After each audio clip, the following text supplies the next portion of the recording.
Video ਮੈਂ ਤੁਹਾਡਾ ਪ੍ਰਾਹੁਣਚਾਰਕ ਮੀਆਂ ਆਸਿਫ ਅਲੀ ਤੇ ਇਸ ਟਾਈਮ ਮੈਂ ਮੌਜੂਦ ਹਾਂ ਗੁਰਦੁਆਰਾ ਡੇਰਾ ਸਾਹਿਬ, ਜਿੱਥੇ ਮਹਾਰਾਜਾ ਰਣਜੀਤ ਸਿੰਘ ਸ਼ੇਰੇ ਪੰਜਾਬ ਦੀ ਬਰਸੀ ਦੀਆਂ ਤਕਰੀਬਾਂ ਜਾਰੀ ਆ ਤੇ ਇੰਡੀਆ ਤੋਂ ਵੀ ਬਹੁਤ ਸਾਰੇ ਸਿੱਖ ਯਾਤਰੀ ਆਏ ਹੋਏ ਆ। ਇਹਨਾਂ ਨਾਲ ਗੱਲਬਾਤ ਕਰਦੇ ਆ। ਕੀ ਹਾਲ ਚਾਲ ਹੈ ਤੁਹਾਡਾ?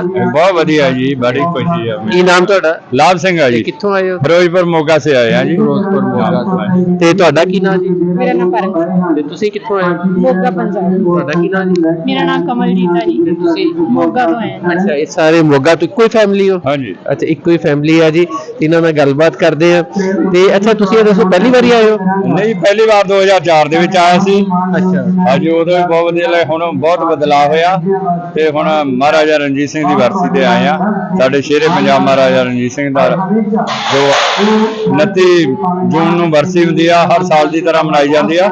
ਸੋ ਇਸ ਵਾਰੀ ਅਸੀਂ ਪਰਿਵਾਰ ਸਮੇਤ ਆਏ ਹਾਂ ਬਰਸੀ ਦੇ ਵਿੱਚ। ਤੇ ਪਹਿਲੀ ਵਾਰੀ ਇਕੱਲੇ ਆਏ ਸੀ? ਪਹਿਲੀ ਵਾਰ ਇਕੱਲੇ ਆਏ ਸੀ। ਹਾਂਜੀ ਤੇ ਹਾਂਜੀ। ਉਦੋਂ ਕਿਹੜੇ ਮੌਕੇ ਤੇ ਆਏ ਸੀ?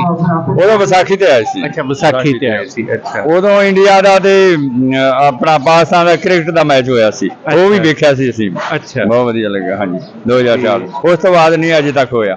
ਮੈਚ ਵੀ ਇੱਥੇ ਪਾਕਿਸਤਾਨ ਚ ਨਹੀਂ ਹੋਏ? ਹਾਂਜੀ, ਉਸ ਤੋਂ ਬਾਅਦ ਨਹੀਂ ਹੋਇਆ। ਅੱਛਾ, ਤੇ ਲੋਕਾਂ ਦਾ ਤਾਂ ਬਹੁਤ ਵਧੀਆ, ਮਤਲਬ ਇੱਥੇ ਹਾਲਾਤ ਆ ਜਿਹੜਾ ਮਨ ਦੇ ਵਿੱਚ ਡਰ ਜਾ ਬਣਾਇਆ ਹੋਇਆ ਵੀ ਪਾਕਿਸਤਾਨ 'ਚ ਜਾ ਕੇ ਪਤਾ ਨਹੀਂ ਉਹ ਨਹੀਂ। ਲੋਕ ਬਹੁਤ ਮੁਹੱਬਤ ਕਰਦੇ ਆ ਤੇ ਬੜਾ ਪਿਆਰ ਕਰਦੇ ਆ ਤੇ ਬੜਾ ਵਧੀਆ ਸਾਰੇ ਗੁਰਦੁਆਰਿਆਂ 'ਚ, ਯਾਨੀ ਕਿ ਰਸਤੇ ਵਿੱਚ ਵੀ ਲੋਕ ਨਾ ਮਤਲਬ ਦਿਲੋਂ ਪਿਆਰ ਕਰਦੇ ਆ। ਹਾਂ, ਚਾਹੁੰਦੇ ਆ ਸਾਨੂੰ ਉੱਡ ਕੇ ਹੱਸ ਕੇ ਮਿਲਦੇ ਆ। ਬੜਾ ਵਧੀਆ ਲੱਗਿਆ। ਬਾਜ਼ਾਰ ਦੇ ਵਿੱਚ ਵੀ ਸ਼ਾਪਿੰਗ ਕੀਤੀ। ਕੱਲ ਅਸੀਂ ਬਾਜ਼ਾਰ ਦੇਖਿਆ, ਸਾਰੇ ਭਰਾਵਾਂ ਨੇ ਬੜਾ ਸਤਿਕਾਰ ਕੀਤਾ ਤੇ ਪਿਛਲੇ ਚੜ੍ਹਦੇ ਪੰਜਾਬ ਦਾ ਹਾਲ ਚਾਲ ਪੁੱਛਦੇ ਆ। ਪੁਰਾਣੇ ਪਿੰਡਾਂ ਦਾ ਕੋਈ ਬਜ਼ੁਰਗ ਵੀ ਸਾਡੇ ਪਿੰਡਾਂ ਪੁਰਾਣੇ ਇੱਧਰ ਸੀ, ਕੋਈ ਕਹਿੰਦਾ ਫਿਰੋਜ਼ਪੁਰ, ਕੋਈ ਕਹਿੰਦਾ ਸੰਗਰੂਰ, ਕੋਈ ਕਹਿੰਦਾ ਅੰਮ੍ਰਿਤਸਰ, ਲੁਧਿਆਣੇ, ਆਪੋ ਆਪਦੇ ਜ਼ਿਲ੍ਹਿਆਂ ਦਾ ਹਾਲ ਪੁੱਛਦੇ ਆ ਸਾਡੇ ਤੋਂ ਤੇ ਲੋਚਦੇ ਬਹੁਤ ਆ ਵੀ ਜੇ ਸਰਕਾਰ ਸਾਨੂੰ ਇੰਡੀਆ ਸਰਕਾਰ ਵੀਜ਼ਾ ਦੇਵੇ ਤਾਂ ਸਾਡਾ ਵੀ ਜੀ ਕਰਦਾ ਜਾਣ ਨੂੰ। ਹਾਂਜੀ। ਤੇ ਤੁਸੀਂ ਦੱਸੋ ਜੀ, ਤੁਹਾਨੂੰ ਕਿਹਦਾ ਲੱਗਿਆ ਪਾਕਿਸਤਾਨ ਅੱਜ 8-10 ਦਿਨ? ਪਾਕਿਸਤਾਨ ਦੀ ਯਾਤਰਾ ਬਹੁਤ ਵਧੀਆ ਲੱਗੀ। ਫਸਟ ਟਾਈਮ ਆਏ ਆ, ਸਾਨੂੰ ਬਹੁਤ ਸਾਰਾ ਪਿਆਰ ਮਿਲਿਆ।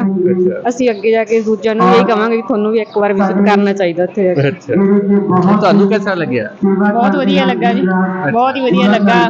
ਜਿਸ ਤਰ੍ਹਾਂ ਇੱਥੋਂ ਦੇ ਭੈਣਾਂ ਭਰਾਵਾਂ ਨੇ ਸਾਨੂੰ ਪਿਆਰ ਦਿੱਤਾ, ਜਿਸ ਤਰ੍ਹਾਂ ਇੱਥੋਂ ਦੀ ਸਰਕਾਰ ਨੇ, ਪੁਲਿਸ ਨੇ ਸਾਨੂੰ ਸਿਕਿਉਰਿਟੀ ਪ੍ਰੋਵਾਈਡ ਕਰਵਾਈ ਆ, ਸਾਨੂੰ ਬਹੁਤ ਵਧੀਆ ਲੱਗਾ ਹੈ। ਤੇ ਜਦੋਂ ਤੁਸੀਂ ਆਉਣ ਲੱਗੇ ਸੀ ਉਦੋਂ ਕੀ ਸੋਚਿਆ ਸੀ ਕਿ ਪਾਕਿਸਤਾਨ ਕੈਸਾ ਹੋਣਾ? ਬਸ ਜੀ, ਜਿਵੇਂ ਦਾਦੇ ਪੜਦਾਦੇ ਸਾਡੇ ਦੱਸਦੇ ਸੀ ਕਿ ਸਾਂਝੇ ਪੰਜਾਬ ਵਿੱਚ ਏਦਾਂ ਅਸੀਂ ਰਹਿੰਦੇ ਸੀ, ਜਾਂ ਅਸੀਂ ਨਾਵਲਾਂ ਵਿੱਚੋਂ ਹਨਾ ਕਿਤਾਬਾਂ ਵਿੱਚੋਂ ਪੜ੍ਹਿਆ ਵੀ ਸਾਂਝਾ ਪੰਜਾਬ, ਲੋਕੀ ਇੱਕ ਦੂਜੇ ਨਾਲ ਘੁਲ ਮਿਲ ਕੇ ਰਹਿੰਦੇ ਸੀ, ਕੋਈ ਵਿਤਕਰਾ ਨਹੀਂ ਸੀ। ਤਾਂ ਬਹੁਤ ਖਾਹਿਸ਼ ਸੀਗੀ ਮਨ ਵਿੱਚ ਕਿ ਅਸੀਂ ਵੀ ਉਹ ਪੰਜਾਬ ਦੇਖੀਏ ਜਿਹੜਾ ਪੰਜਾਬ ਦਾ ਉੱਤਰ ਹਿੱਸਾ ਰਹਿ ਗਿਆ।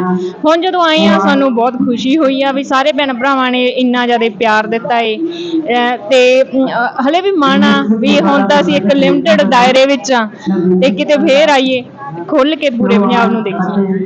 ਅੱਛਾ, ਤੇ ਤੁਸੀਂ ਬਾਜ਼ਾਰਾਂ 'ਚ ਵੀ ਗਏ ਹੋ, ਸ਼ਾਪਿੰਗ ਵੀ ਕੀਤੀ? ਹਾਂਜੀ ਹਾਂਜੀ, ਬਾਜ਼ਾਰਾਂ ਵਿੱਚ ਵੀ ਗਏ ਆ, ਸ਼ਾਪਿੰਗ ਕੀਤੀ ਆ ਤੇ ਬਹੁਤ ਵਧੀਆ ਲੱਗਾ। ਸਾਨੂੰ ਬਹੁਤ ਸੋਹਣੇ ਲੱਗੇ ਆ। ਮਤਲਬ ਬਾਜ਼ਾਰ ਜਿਵੇਂ ਦਿੱਲੀ ਗੇਟ ਵਿੱਚੋਂ ਅਸੀਂ ਲੰਘ ਕੇ ਆਏ ਆ ਬਾਜ਼ਾਰ ਵਿੱਚੋਂ, ਤਾਂ ਉਹ ਜਿਹੜਾ ਪੁਰਾਤਨ ਟਾਈਪ ਦਾ ਮਤਲਬ ਉੱਥੇ ਦਰਵਾਜ਼ਾ ਬਣਿਆ ਹਨਾ, ਉਹ ਬਹੁਤ ਵਧੀਆ ਲੱਗਾ।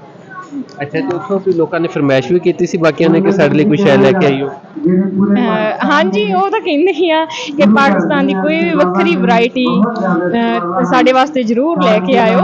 ਤਾਂ ਅਸੀਂ ਖਰੀਦਿਆ ਸਮਾਨ ਜੀ। ਹੁਣ ਮੁੜ ਕੇ ਕਦੋਂ ਆਉਣ ਦਾ ਪ੍ਰੋਗਰਾਮ? ਮੁੜ ਕੇ ਇਹ ਤਾਂ ਕੁਝ ਕਹਿ ਨਹੀਂ ਸਕਦੇ ਜੀ, ਪੱਕਾ ਤਾਂ ਕੋਈ ਤੈਅ ਨਹੀਂ, ਪਰ ਜਲਦੀ ਆਵਾਂਗੇ, ਜ਼ਰੂਰ ਆਵਾਂਗੇ। ਲਓ ਜੀ, ਬੜਾ ਚੰਗਾ ਲੱਗਿਆ ਤੁਹਾਡੇ ਨਾਲ ਗੱਲਬਾਤ ਕਰਕੇ। ਆਉਂਦੇ ਰਹੋ ਤੇ ਫਿਰ ਅਗਲੀ ਵਾਰੀ ਆਓ ਤੇ ਫਿਰ ਮਿਲਦੇ।